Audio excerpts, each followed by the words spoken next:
Hey, cool cats. Dax here, professional artist, professional game master and kill team official on the Battle Barge, but most importantly, dad. Although granddad soon as well. But you're probably asking, what is the Battle Barge? Which is why I'm here. And the Battle Barge is an annual tabletop gaming cruise with multi-platform narrative tournament. What that means is that there are many tabletop events for the guests to choose from Warhammer 40k to painting with the impending Duff to Wrath and Glory with me, and to Kill Team, amongst a bunch of other stuff.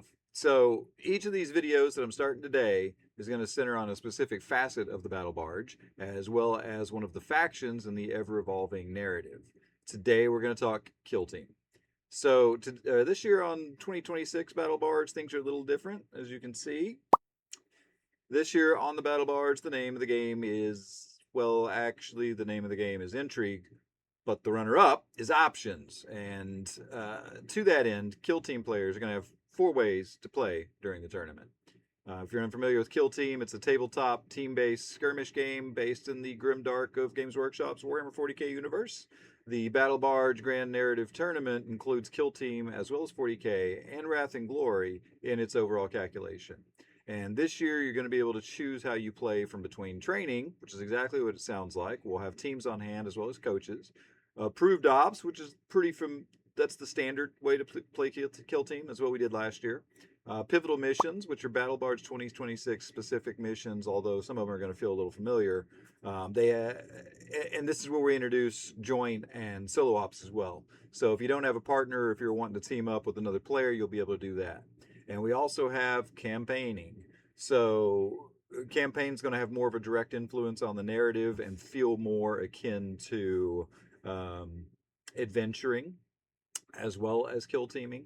And moreover, if you want to switch between the types, there are rules for that as well. So let's say you've been training, but you want to partake in the tourney, you think you're ready. Well, as long as you've got an event pass, you'll be able to do that as well. So no matter which of the events you take part in, you'll be representing one of the factions in the narrative, as well as deciding which faction wins the tourney itself. And speaking of factions, on to today's first faction focus. And in the universe of 40k, which is my favorite sci-fi universe ever, there's few things that I personally dig as much as Grots. Yes, I said it, Grots. After the mechs of the freebooters shot off into the void, a single Grot asked Boss Skargat a single question.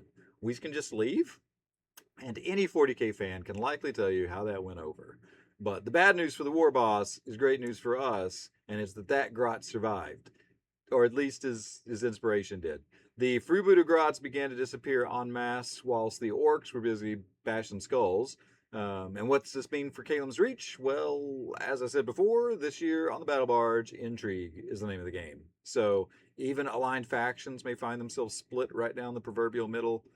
Players can find that they've aligned with those who used to be enemies, or stab old friends in the back, or even lose most of their Grots to rebellion. Moreover, rumor has it that some of the rebel rabble have shot off into space as well to save their bad moon from encroaching doom.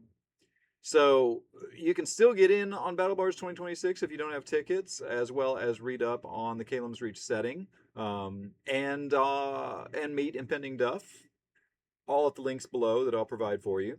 I'll be back here soon with another video on which we'll focus Wrath and Glory, as well as those lovable Eldari Corsairs, the Dire Phoenixes. So until then, I'll catch you cats on the flip side.